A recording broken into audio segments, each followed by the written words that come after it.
Hi, this is Curt Mills. I cover the State Department, National Security Council, and the Trump presidency here at the National Interest. We are here in the Breitbart Embassy with Stephen K. Bannon, former White House chief strategist. Hold on, you cover what? You cover the White House, State Department. How many of the three guys at National Interest? I thought this. We're kicking off the new website with this interview, right? Absolutely. Okay, I thought you guys had like a real set. You got like 9 jobs. We got, How many? You cover what? 9 things? you gotta, I keep a stacked portfolio. This is what they accuse me of, is steamrolling the interviewers. Did they accuse you of that? That's what they've been accusing me of. Is that what they're accusing you Yeah, of? that's what they're saying. You know, this place is replete with history and all types of modern knickknacks that you wouldn't find in any other house probably in Washington, let alone the world. And one that really caught my attention, all jokes aside, is that downstairs there's a plaque given to Stephen K. Bannon from the Remembrance Project. And Wow. these are the people, families of illegal immigrants or undocumented immigrants who were killed by illegal immigrants or undocumented immigrants. And so, you know, a lot of people talk about Donald Trump, and they say when he came down the escalator, basically 3 years to this week, and when he ran, he basically won because he was a celebrity. A lot of his critics accuse him of that. Yeah. But I think that something that's very interesting is that when he declared, he was basically at 3 or 4% in the polls. And only when he talked about one issue, and maybe two, immigration first and foremost, that he really shoot up in the polls, that he really rocket up. He headed to the border a week or two later, and by July 2015 it was off. So obviously immigration is embroiling Washington and this presidency this week. The Attorney General just this morning having to defend the administration's policy on this. You spoke a little bit about this on ABC's This Week yesterday morning. Do you have anything to say about this? You were at the historic Breitbart Embassy, and basically every reason I'm really proud of this house, and we'll keep this in our control in perpetuity, is the fact that virtually every important moment, or a lot of the important moments in the populist nationalist movement, happened in this house. Not only was Andrews the beginning of his D.C. Operation, but also this is where we had the famous dinner for Nigel Farage. Right, in fact, here we had 100 people in these couple of rooms, where we had Jeff Sessions and Laura Ingraham and the entire kind of populist right to greet Farage before he had the historic run at Brexit. Also here is where Sessions, myself, and Stephen Miller back in 2013 walked through the results of the 2012 campaign and kind of came up with this assessment of what it was going to take to win in 2016. I think what's very interesting is that the permanent political class, the permanent political class that run this city are now this week, up in arms about President Trump's zero tolerance policy on the border. And if you go back to what Trump has said for years, and particularly when he came down on the first year anniversary of the escalator trip, and he was 7th at the top of the escalator, and that night, I believe the polling, the flash polling was he was number 1 and never looked back, is that he addressed immigration very straightforwardly. The thing I said on ABC yesterday, what I was trying to describe is the Trump doctrine, is really that this city, the permanent political class, has been engaged in what I call managing the process, whatever it is. Immigration, our sovereignty, China, North Korea, you pick it. The Gulf, South China Sea, whatever the situation is, Iran. Right. They manage the process to basically unacceptable outcomes. It's all about just managing a process, right, not inserting kind of America first. What is in the best interest of America? What's in the best interest of the citizens of America? The thing I'm proud of Donald Trump is Donald Trump says that's not the way we're going to do this. I am just not going to be a caretaker to kind of oversee the management of a process, and I would say a management of America's decline, and then kick the can down the road. The people that follow me, whether they're Democrats or Republicans, Trump's inserted himself, and this is what puts to lie all his critics say America's isolationist, America's withdrawing. He's inserted himself, right, and risk his personal reputation and his political capital in the biggest hotspots in the world, including the southern border. Yeah. I think it's, and he's very consistent. We've gone to a zero tolerance. He's gone back to the fact that it's a crime to come across the border illegally, and he's separating children, as it happens in the United States. If you're in St. Louis or Chicago or Los Angeles, you commit a crime, you've committed a crime. If you've committed a crime, unfortunately, you've got to be separated from your children. And so I think with President Trump, with Attorney General Sessions and Stephen Miller and the White House staff, I think have come up with a very prudent and smart plan. And all you've had is the emotion, and this emotion of the left and the mainstream media, the opposition party media. You know, ABC yesterday, I knew it was going to happen. They're going to try to jump me right at the back. It's so typical. They're going to jump with a very heart rendering. Nobody's not saying it's heart rendering, but you're talking about the sovereignty of a nation. You're talking about the protection of our citizens. And certainly there's going to be individual tragedies, but that has to be looked in the broad scope of sovereignty. I thought President Trump's tweet today, we're doing this interview on Monday at the Breitbart Embassy, following the ABC interview on Sunday. I thought his tweet today was fantastic about Merkel. I mean, Merkel, and I've said this for a long time, she is now in a death spiral. And the reason is the people of Germany are just not, first off, when she won, it was a 33%. They make her and Macron held up as some sort of superstars. And Trump is someone with no support at home. Yeah. Merkel won with 33%, barely put together a coalition, and now she personally is in a death spiral in her own party. And I think President Trump's tweet saying, hey, her demise is brought about because she opened up borders to 2 million undocumented, right, and totally undocumented, aliens. So the dovetail on that, on the approval, the president's approval, in my opinion, has been remarkably durable. Let's say 45%. On average, this is while his entire presidency has spent under investigation, considerable turnover. We won with 47%. Right. We won 306 So he's lost a margin of error. And I think that is, yes, a margin of error. And I, as I've said, just stick to the program. Just accomplish. You're not a politician. You're a leader. Right. It's very different. And you've inserted yourself on, just do what you said you were going to do, because people are not used to having politicians do that. You do that, it's going to be fine. So Trump made a comment when the new Italian government came in. Him and Conte have gotten along at the G7, and he made the remark, it's interesting, the people who are skeptical of unlimited immigration do better now. But my question is, do you worry at all that you talk about deplorables as a badge of honor? Badge of honor. And so we were talking the president's supporters, 45% of Americans. Do you worry, though, these are the types of pictures, the mothers separated from their children, et cetera, et cetera. These are the types of pictures Trump's two predecessors, Bush and Obama, have assiduously tried to deflect, not be involved in. Trump is now embroiled in this. Are you worried about? Well, President Obama came up with the detention centers in 2014 when he had the first surge. I think President Trump, and this is a profile in courage, he understands that until he gets the border wall, right, this is the types of things that have to be done. The zero tolerance means zero tolerance. It means, there's no exceptions, and you're making it a criminal charge to illegally cross. You can still go to, this is what the mainstream media is confusing the American people. If you go to a port of entry, you can still try to claim asylum. I'm not arguing the merits of individuals' cases of asylum. That's for the people. That's where they've got judges down there. They have officials down there. That's for the judge. If you come to an official port of entry and you request asylum, they make a decision on the spot, and then you go to one of these family detention centers. There is an issue with the building of additional capacity for family detention centers, but that's not, Trump is not separating those. That's not the policy. It also shows you when we talk about DACA and all these issues that are coming up over the next week or two, starting tomorrow, about what bill is going to happen, what about DACA, what about the wall, E-Verify, all these kind of, this convergence of things are being done now to secure our sovereignty. It just shows you we continue to remain a magnet, and the people in Central America are rational. They feel that they can get in, and there's going to be amnesty and potentials for other amnesties. They're going to continue to come, and so it's still a magnet. This once again, over multiple administrations. President Reagan says one of his two biggest mistakes, besides putting troops into Lebanon, the other biggest mistake was that he got bait and switched on the amnesty deal. Right? It was a big regret. Ed Meese talks about this all the time.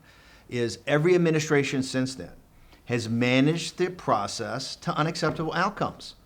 And Trump says, I'm not going to do that. So Trump is now trying to engage. And what I most admire about Trump is that he is trying to take the deplorables, or the hardcore, right? The hardest core on the immigration issue, which is kind of, I'm proud to be part of that. Right. He's trying to bring us to some sort of compromise. He's trying to lead his base to an actual compromise where you don't see Chuck Schumer and Chuck Schumer's statements today to show that. You don't see Schumer or Pelosi or any of the activists on the open border side, you don't see those guys changing policies at all, changing positions. Donald Trump's showing leadership by trying to do this. Do you worry at all that, and you made remarks last week at the Capitol Hill Club to Yes. The conservative members Yes. of the House. Yes. And I spoke for an hour and 45 minutes. apparently I to talked great an hour, reception. and I had 45 minutes of Q&A, and I think it was well received. so It's a message they had to hear, I which think- is by the way, any amnesty. And Lou Dobbs reinforced this. Lou Dobbs Right. on Friday night, on I think it was Tucker Carlson's show, said if you force this issue today, and you have anything dealing with amnesty for illegal aliens, you could lose 40 to 50 seats in the House. in that sense, then, so Stephen Miller has been the point man you mentioned at the White House on Yes. immigration issues. He's been on all the reporter calls, etc. From that perspective, is it almost a assessment that the status quo, that a change in immigration laws that would give legal status to more people, that the status quo is almost preferable? I mean, what you were saying at the Capitol Hill Club is that any deal that isn't, we're not talking, we're talking reductions in legal immigration, no amnesty for the DACA people. Is the I didn't say assessment? both bills have amnesty for the DACA people. Yeah, so you're not in favor of that at all. No, even the Goodlatte bill, because So, once I you have mean- legal status, they're going to say it's going to be apartheid. They're going to look. I think this is all issue can be dealt with in 2019. So I not think- this year is what I'm asking. Yeah, not, it's over. it's July. July. It's July of like we have 4 months to go.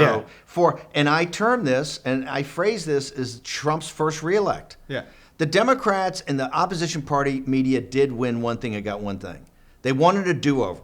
Yeah. They wanted a do-over from 2:30 in the morning on the 9th of November, right? Yeah. When AP called it. They bitched and moaned and whined. They wanted a do-over. You know, Russia inclusion, this, that, Facebook, all this nonsense, okay? They got a do-over. And that's why I say this November is an up or down vote on Donald Trump. It's a national campaign. Right. He's going to be on the ballot everywhere. You're not voting for an individual congressman. Right. You're voting for either Nancy Pelosi or Donald Trump. And as I keep saying, hey, we have Donald Trump in those 40 districts or 50 districts. You know, you've got Kirsten Gillibrand, bring her. You got Elizabeth Warren, bring her. You've got Cory Booker, bring him. You got Joe Biden, bring him. We've got Trump, show us who you've got. Let's argue the merits of the economy. Let's argue the merits of national security. Let's argue the merits of what he's doing on border security and immigration. Let's talk about America's place in the world. The Trump position will be very well known. Show me what the Democratic, Trump's position on China versus the Democrats. Bring it. They should bring it. Let's have an up or down vote. Because Nancy Pelosi, they're hiding now, because Right. Scarborough and Rahm Emanuel and Nancy Pelosi have looked at the crosstabs, and they understand when it's an up or down vote Right. on immigration, we will flood the zone with deplorables. They've got to get their troops out. So they're saying, no, we're going to talk about the positive things we're going to do. We're Right. going to talk about the positive things we're going to do. What they're going to do the first day, if they win the House, the first thing they're going to do in January when they come back, after she takes the gavel, is vote on impeaching Donald Trump. So to be clear, your message to the right wing ahead of November is, unless it's basically what the immigration restrictions position would be, No, I'm don't saying- touch it with a 10-foot pole. I'm saying what I've said is President Trump is going to go to Capitol Hill tomorrow. President Trump's trying to be a leader. Right. Hear President Trump out. President Trump is trying to do something that no other political leader's done, which is to take his base and trying to get them to come forward and say, hey, this is an overall deal we can have. That's why I think so many people who know President Trump and who voted for him said, this is exactly the guy we thought. He's not a hardcore partisan. Yes, he understands his base, but that's what I'm saying. Show me in American politics today on an issue that's as volatile as immigration, that show me where Schumer, Pelosi, or any of the open borders people Right. have even come and come an inch off of their positions, really, their real positions, whereas Trump is trying to... Which is what? What's the real Well, position? the real position is that there's no end to chain migration. There's really going to be no end to E-Verify. They're going to slow walk the construction of the wall, right? Of everything that's important, it's all kind of, it's all these details. You don't know if they're ever going to get worked out, if the triggers will ever be met. And they're not compromising anything, particularly on things like chain migration or birthright citizenship. Right. Okay, the key points here, they're not moving. No. They're immovable. I mean, Schumer today put it back up in President Trump's face. President Trump is trying to show leadership. Clearly the base, they love President Trump. They trust President Trump. He's going to get a full hearing of what he says. My opinion is that, hey, and I do agree with Lou Dobbs. If we go down the path of this in an election year, particular year, what I call his first reelect, that you could lose, you could affect the enthusiasm of deplorables, because as I've said, this is a deplorable plus election. We need the deplorables plus the Reagan Democrats plus those people in 16 who haven't voted in a long time, who came out to vote for Donald Trump. It's quite difficult to get those people out in a non-presidential year. It's tough to get them out for anybody but Donald Trump in an election year. So we got those folks out that you've got to get them back out. If we get what I call the deplorables plus base to show up, Trump will be fine. It's the enthusiasm of doing that. And that's why I think on one hand, President Trump's showing a lot of political courage and leadership was what the country wanted and reaching across the aisle. But I think this is something probably better for 19. And I think he's going to meet huge resistance up on Capitol Hill with the Democrats. They have no intention of working with him. So I think it's an exercise he's going through, which shows what a leader he is. I don't know what the outcomes are going to be. Okay, let's pivot real quickly. The second biggest issue, still, I think, right now, is North Korea. And so I disagree with you. I think it's China. You think you could argue North Korea is the opening salvo of China. I think North Korea is a subset of the China issue. Fair enough. But let me ask you. Okay. Closing days of your time at the White House last August. Yes. You call up Bob Kuttner, American Prospect. He actually called me. Okay. Well, I think I don't know what he says. Okay. Well, okay. Maybe I did. I think he emailed and I did call him. Okay. Fair enough. So okay, fine. whatever. Somehow we connected. Somebody connected. You have a phone call. With there are Bob fewer Kuttner. guys at Prospect in there. No, that's for sure. Yes. He did everything. No, but he's quite nice. But you said something then that didn't get as much attention that I always thought was striking, which is that you said there was no military solution to North Korea, and obviously, some people say Bannon's wrong, Bannon's this. In December, H.R. McMaster was basically considering a bloody nose attack, so the White House was looking at it. But it looks like June 2018, the president has assessed that the only way to remove all of Kim's threats and nuclear weapons is a regime change type war scenario, and he's not interested in that. They got us, was your quote. Do you see his approach, Pompeo's approach this June, as a bit of vindication of what you were supporting? I don't see it as a vindication. I would never look at it this way. Okay. I think they've taken a very look. The president he was dealt a terrible hand of cards. Right. Okay. Obama told Trump that this is the number one issue that you're going to face. So you could really argue that, in a really nonpartisan way, that Obama bequeathed Trump the North Korean issue. This gets back to my point about the central part of the Trump doctrine, which is that he's not going to just manage a process to unacceptable outcomes. No. That is when we talked about the Pat Caddell polling about 70 to 75% of the American people believe that America's in decline, but that there's a big part of our population, particularly the working class and the middle class, that are not prepared to accept that. They are looking for a leader that will return America to her greatness. What did you Make America great again. That's just not a slogan. That is the inextricably linked kind of underpinnings of this movement, and it's real. And so what Trump is said, the Trump doctrine is, I'm not just going to manage process. And that's not Obama, it's Bush, it's Clinton, it's the way the permanent political class works. They're comfortable with managing America's decline. Right. President Trump was dealt terrible cards with China, okay? The forced technology transfers, this rise of China economically was looked at the inexorable rise of something America couldn't do anything about. It was some law of physics. The South China Sea, all the stationary aircraft carriers in these islands have been built to choke off the South China Sea, a major strategic, probably the principal strategic waterway in the world outside the Gulf of the Straits of Hormuz. It's in Korea. It's not Donald Trump that, and this is all publicly disclosed, non-classified information, that allowed North Korea to have, 30, 40, 50 nuclear weapons, maybe a thermonuclear weapon, maybe ballistic missile technology to hit Tokyo and now the continental United States. Donald Trump was dealt those cards. And so in this process, he's come up with one thing. He's saying, listen, in the overall really strategic confrontation, and that's what it is with China, and that's in the national security document that we put out in December, right, that they're a strategic competitor, they're economically aggressive, which means economic warfare with us. Everyone agrees it's an economic problem. Donald Trump will economic warfare. Donald Trump will engage with that as part of this is Korea, and I think what he's been saying on Korea, maybe it's time to end the Korean War. You know, most people don't realize that we just have an armistice. We don't have an end to the Korean War. We're just kind of at a standoff. So I think President Trump, and people say, well, he shook a general's hand, right. He was up on the stage with him. It's the first step in a process. And I think you're seeing here Trump taking bold moves that other people wouldn't take.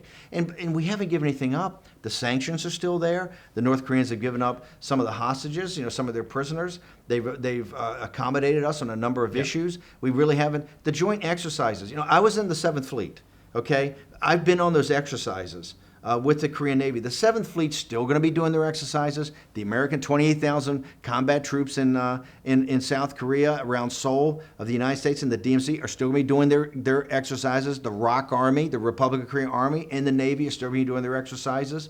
So we haven't really given up anything. You've told me, and I'm quoting here, you're a China hawk's China hawk. And yes. I found in my own reporting that the China hawks in the Republican Party and the conservative movement, the American right wing, are authentically split on this issue. You're in one camp, which is that North Korea is sort of the opening salvo yes. of the broader China yes. conflict that will define yes. the century. Yes. Now, but other people view it in a different way. Senator Marco Rubio and yes. you have common ground yes. on Susan Thornton in East Asia, so you disagree. Rubio says we've completely given it away. This is a joke. He takes the opposite approach. How do you respond to the Rubios? How do you respond to the established Republicans? I think to Senator Rubio. Senator Rubio is, I think, impressively, and it's more right. every week, has really become a China hawk. Right. I just think on this one that he has to look at this. Korea is a vassal state to China. Okay, when you know the dictator in Korea makes 2 trips, the first 2 trips he ever makes a couple of weeks ago are both to China. He gets on the armored train and goes to China, and they release 3 pictures. One of those pictures, he's taking notes. Right. Emperor Xi is talking, and he's giving dictation, and he's taking notes. It's a vassal state. They would have never gotten the atomic weapons capability. They would have never gotten the ballistic missile capability. They would have never gotten the potential thermonuclear capability, if that's what they got, if it was not for China. They're a vassal state of China. And China looks at us, by the way, as a tributary state. That's why in this whole trade effort we have today to try to stop their trade war against us, you notice that the things they're coming back, as we put tariffs on high value-added manufactured technology, they're coming back on agricultural products, because that's essentially what we ship. We ship natural resources, scrap metal, agricultural products. We do very little kind of finished manufacturing equipment, because that's not, because they've taken most of our manufacturing, a lot of our manufacturing. And so I think that's what the President Trump is standing up against. This is, I think, with Senator Rubio, you have to look at this as the beginning of a process. Mike Pompeo, working with President Trump, I think has a very defined negotiating plan. This is going to take, I think, years to work out. Obviously, a denuclearization, verifiable, that permanent is going to take, many, many years even to work out. I think it's the beginning of a process. And I think President Trump should be applauded. The people that are the most against it are the ones that like the managed process of decline. President Trump is saying, I'm not going to do that. It's like Obama. Obama told Trump it was the number one thing. Well, what did Obama ever do about it? I mean, the pivot to Asia was what? 1 brigade of Marines into Darwin, Australia, and very little else, and never confronted China with the economic warfare that they're having with us. President Trump should be applauded on this. So you're China hawk. What do you say to the critics who say that we are getting drawn into, so you mentioned with Reagan, things that he regretted, amnesty and our incursion into Lebanon that killed hundreds of Marines. Yes. What do you say to critics who say that this is a president who ran on, whatever you want to call it, a neo-Buchananite agenda, a Bannonite agenda, a paleoconservative agenda, get us out of these wars, that we could potentially be drawn back into a new conflagration in the Middle East. Talk a little bit about, because President Trump was never, this is where I think there is some confusion, and people should understand, at least a third of the Trump movement is the neo-Buchanan, or I would say more the isolationists, or come back to Fortress America. Now you're a fan of those people, or a fellow traveler? I have tremendous respect. I think there's one difference, is that President Trump understands that in a world where not just about American leadership, but the American economy and where we stand in an interconnected world, it's not that you can't make America first. We are making America first. That's what economic nationalism is about. It's American workers and American companies first. That you can't withdraw from the world. And I think that's one of the differences that we have. But you have to do it in a sophisticated way where America's not looking for protectorates, America's looking for allies. The system we have today, that I think is a system that people are saying we can't continue The on liberal with. international order. Well, rules-based order. Rules-based order. And you think that's over? I think what it is that order has, by the way, it's from Europe down to the Persian Gulf to the South China Sea, the littoral nations there, up to the Northwest Pacific. It's a combination of commercial relationships, capital markets, and trade deals with American security guarantees and American alliances. Those are being evaluated now. Well, but America underwrites. By the way, the deplorables, it's their taxes. We basically underwrite the entire thing. Right. Okay. NATO doesn't pull their weight, and the Gulf countries, besides UAE and some others, Saudi, guys are not pulling their weight. The littoral nations of the South China Sea are just now getting engaged. In the Northwest Pacific, Japan and South Korea really don't pull their weight militarily as much as they're going to have to. And we're upside down everywhere on trade deals. We're upside down on the economics of it. What President Trump is saying is that, hey, there has to be some parity. It has to be fair. We have to be real partners in this, okay? We can't be upside down commercially everywhere. And if we're going to have these American involvement, we're looking for allies. What he says is not protectorates. What the established order has in this liberal rules-based order is basically this kind of American empire, right? Of which they want to have this humanitarian expeditionary force, which they've turned our military in, where they can send this liberal interventionist. Ben Rhodes' book just came out. Yeah. He's a liberal interventionist. Yeah. Okay? This is the exact opposite of what we are. So you see what Ben Rhodes is for, we're for the exact opposite of that. What we are is for engagement, where it's in the vital, and underline that 3 times, national security interest of the United States. It will be in the vital national security interests of our local allies. And I think the 2 hot spots you're seeing right now is the Persian Gulf with the Qatar situation and in the Northwest Pacific around Korea with Japan and South Korea. The other one that's going to come up very, very, very quickly for the readers of national interest, I know you guys are ahead of this, is the South China Sea. South China Sea is going to get to be a real hot spot here very quickly because, once again, President Trump is not prepared to just manage to unacceptable outcomes like Obama.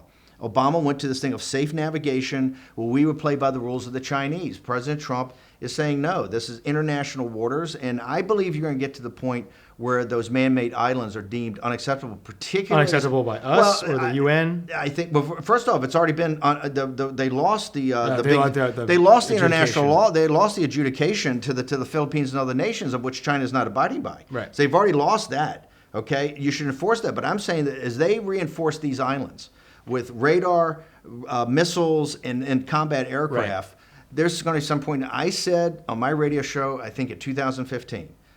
We're 5 years away from a conflict in the South China Sea. As a young naval officer, we used to be down there a lot. Maybe that's too early, but the South China Sea is going to get to be another hotspot. That's where we're going to be looking for allies. Allies who pull their own weight and are in unison with the United States. What President Trump is saying is that the commercial side and the military national security are inextricably linked. The establishment today is wanting to look at them bifurcated.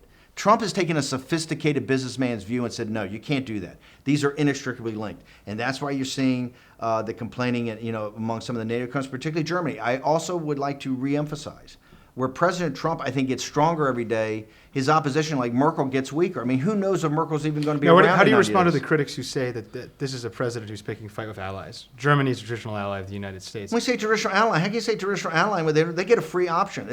Germany gets a free ride. They have a total defense bill like $30 billion. Germany gets a complete free ride, and they say, oh, we have to have a balanced budget.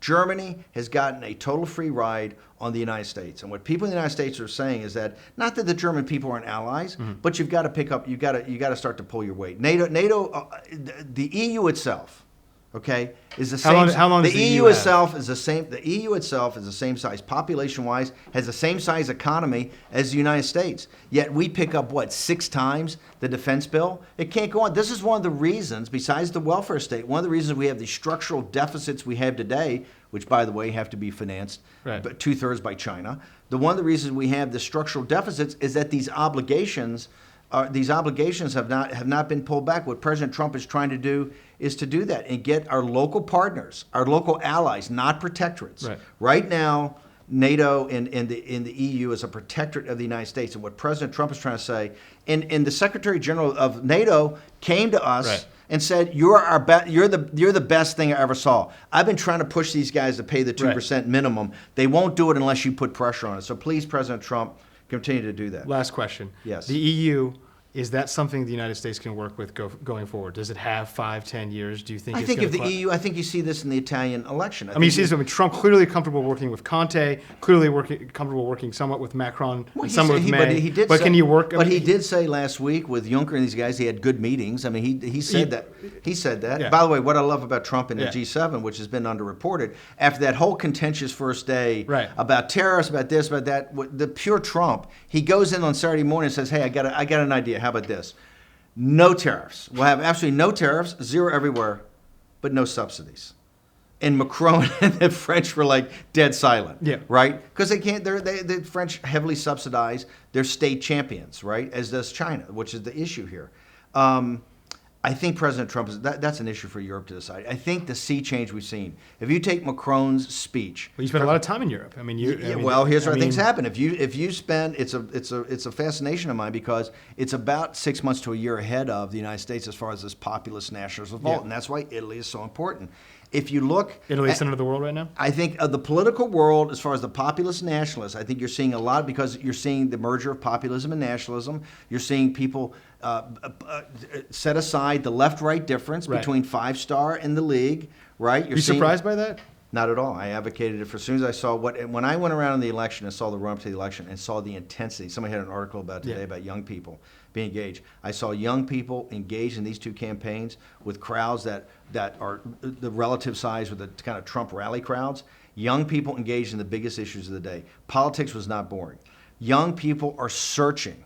They're thirsty for meaning. Yeah. They're thirsty. And by the way, in Italy, they said, "Oh, politics is dead there," everything like that. I saw anything but, and I strongly recommend it to Salvini and Senator Armando Siri, a couple of days after the election, that they would really. I thought they should try to do everything possible to put together a unity government, what I call it, a coalition government with the Five Star Movement. It turned out after they looked at other options, they did. So I think what has happened, if you look at Macron's speech in September of 2017, Right. of what he saw the future of European, particularly additional political and economic integration, his vision of what Europe was going to be, what the Franco-German project was going to be. You see what Merkel said a couple of weeks ago, which kind of killed it, and you see what the reality is. I think the reality is now that the EU is going to evolve into a organization of independent states, independent nations. Confederation of independent nations, which is whether you go to Hungary, whether you go to Austria, whether you go to Italy, Poland, wherever you go and talk to these people, Czech Republic, I was just at these places, they say, we want our own nation. We want our own citizenship, right? We want to be part of an EU. There's not a big effort right now, I think, to withdraw like there was in England. But I think there's a big emphasis on changing the rules, that central authority doesn't treat these places like they're North Carolina, South Carolina, Georgia.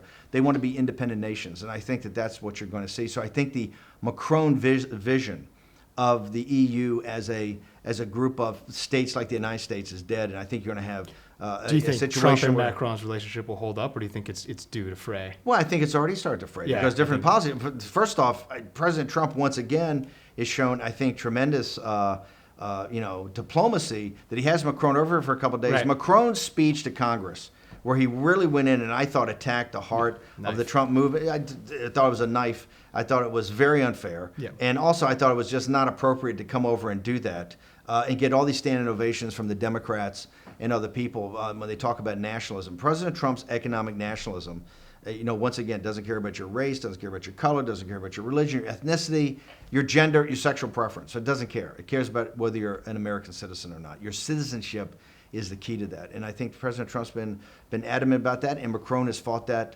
tooth and nail. But I think the Macron vision of all that is people should follow closely Merkel. Merkel's in deep, deep trouble. I've said this for a long time in Germany. She's very unpopular. I think you're now seeing a revolt in her own party. They're saying we can't continue on with your migrant policies. Steve Bannon, thank you very much. Thanks for having me. And by the way, thanks for having me. I'm This really, is your house, man. I'm really excited. I was kidding at the front. One of the first sites I go to every morning is National Interest. You guys are the cutting edge, fantastic reporting, great analysis. I'm so glad to be the first big interview on your new site, on the relaunch of the site. So I couldn't be prouder, and love reading you guys, and best of luck. Thanks so much. Best of luck. Thank you.